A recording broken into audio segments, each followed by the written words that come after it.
My name is Gareth Gregory on behalf of Power and Electricity World Africa 2018.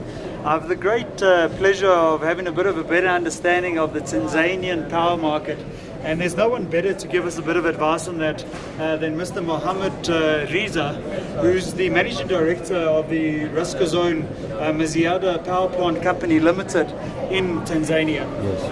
Warm welcome to you. Yes, thanks. I think let's get into a bit of the detail up front. And Tanzania is a very interesting prospect for international investors. Yes. You're obviously quite rich in gas. You haven't necessarily resolved all the energy shortage issues, but nonetheless, you've had some very fruitful discussions with your neighbors. Do you want to give us a bit of positioning very, very quickly as to what is the state of the Tanzanian power market and how you're utilizing excess capacity from your neighbors in order to keep your economy running? Yes, Tanzania now is power capacity is 81,500 megawatts, and they are released the power master system plan. They want to increase the power capacity from 1,500 megawatts to 10,000 megawatts. 10 gigawatts? Yes. So now they have already a project, the government. There is a Kinyezi 1, Kinyezi 2, Kinyezi 3, and the Kinyezi 4.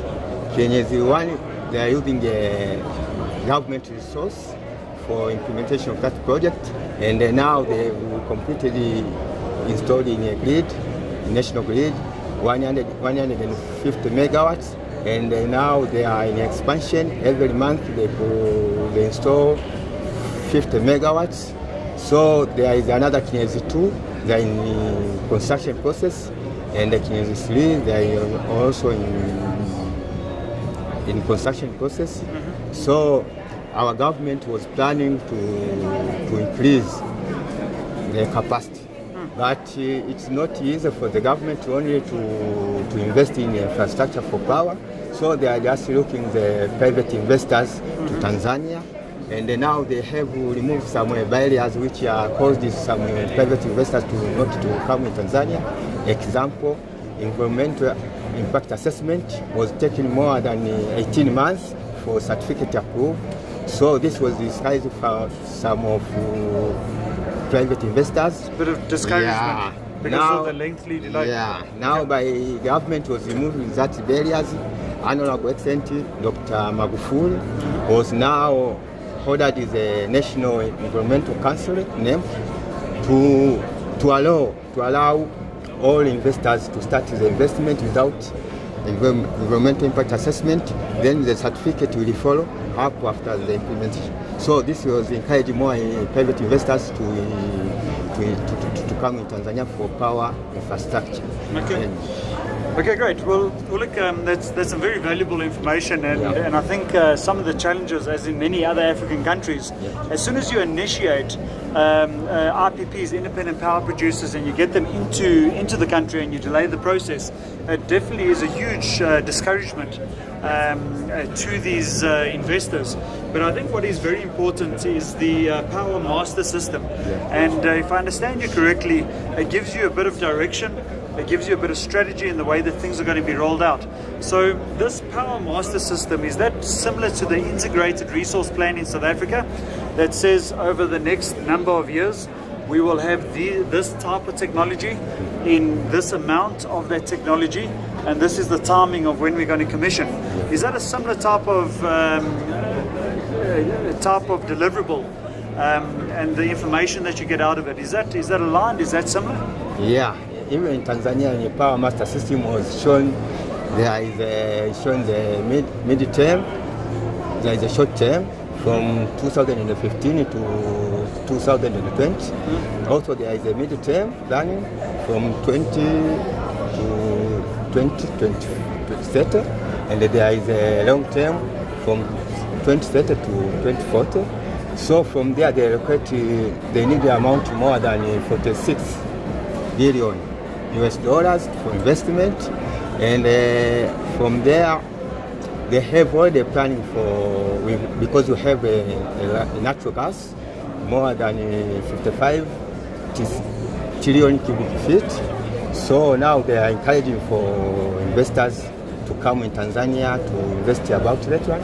Also, they have new technology. They use a new technology, especially in coal, because we have a coal there. They use a super static. So they are just trying to use a new technology. Gotcha. And So they mention it in the Power Master system. very good. Yeah. And I think an important question here Yeah. is, do you feel it's going to be a centralized solution, distributing power through transmission lines, or do you think it's going to be a decentralized system where you have pockets of generation supplying the load in Tanzania? Yes, they have also planning for transmission system. They have a backbone already completed the project from Iringa to Shinyanga, and they That's are quite a sizable project then. yeah, and they are planning to extend from Mbeya to north through that to Arusha for transmissions in order to the northern part. They are not a national grid. And they went to extend the expansion to south part, to Mtwara. Also that part was not a national grid. So they plan 2020 to be finished all this project. So it means that will allow the country to do some business for interconnected to Zambia, to Kenya, and to Mozambique. Now what if the strategy changes a bit and you don't get the required investment for the transmission? Then what do you do at that point? Then do you consider decentralized or distributed energy generation? So then you don't need the transmission line. You can potentially build a microgrid. Yeah, they need transmission line because they want to export. Okay, so there's a very much an underlying strategy here. And in some cases, I mean, what is the percentage of energy poverty? What percentage of the population doesn't have power? Oh, in Tanzania, the population of people was 50 million.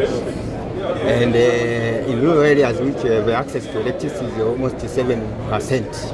And the government went to increase the percentage for rural areas to 14%.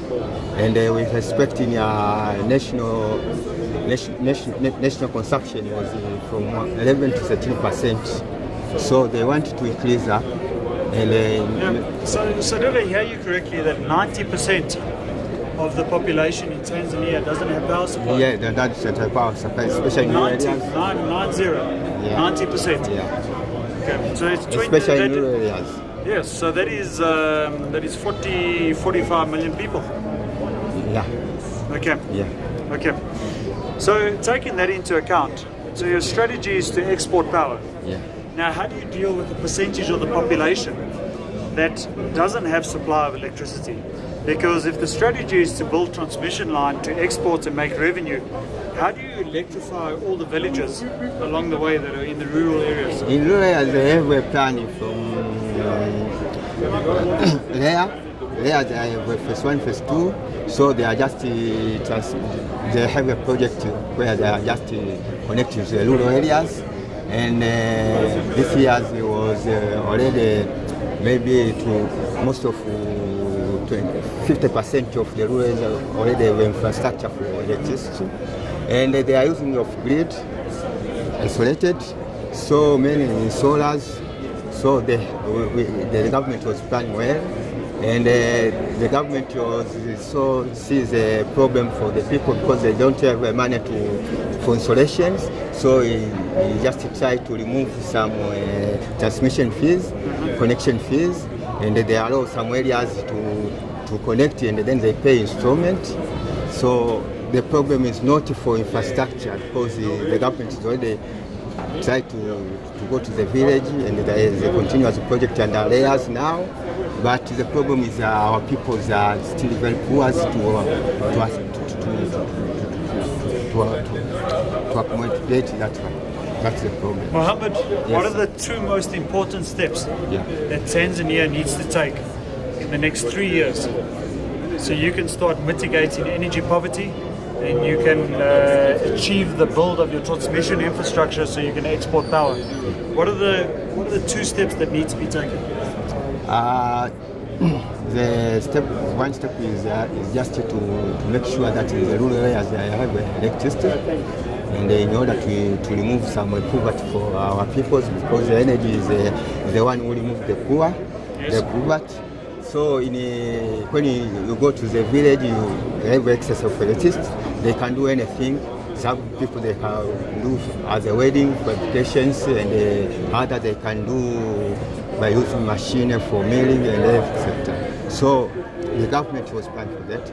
Then to export, because they plan to get more than 10,000 megawatts in 3 years, and our demand for capacity will be not for 10,000 megawatts. So the excess we can export it to Kenya, Malawi, Zambia, and Mozambique. Very good. So the government will get some money and they increase some GDP from there, because now is GDP is 1% participate from electricity.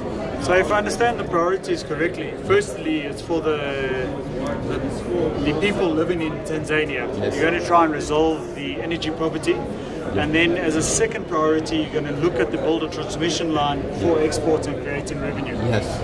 Well, Power and Electricity World Africa 2018, you've got a very clear and very practical snapshot on Tanzania and the potential development initiatives that are going to be taking place over the next 3 years. We're moving towards 10 gigawatts of potentially exported power, but nonetheless there's very firm priority to try and mitigate energy poverty, which I believe is sitting in excess of 90% on the ground in Tanzania. And on behalf of Power Electricity World Africa, we thank you for your participation, and thank you very much for the input. Yes, thanks. Great. Thank you.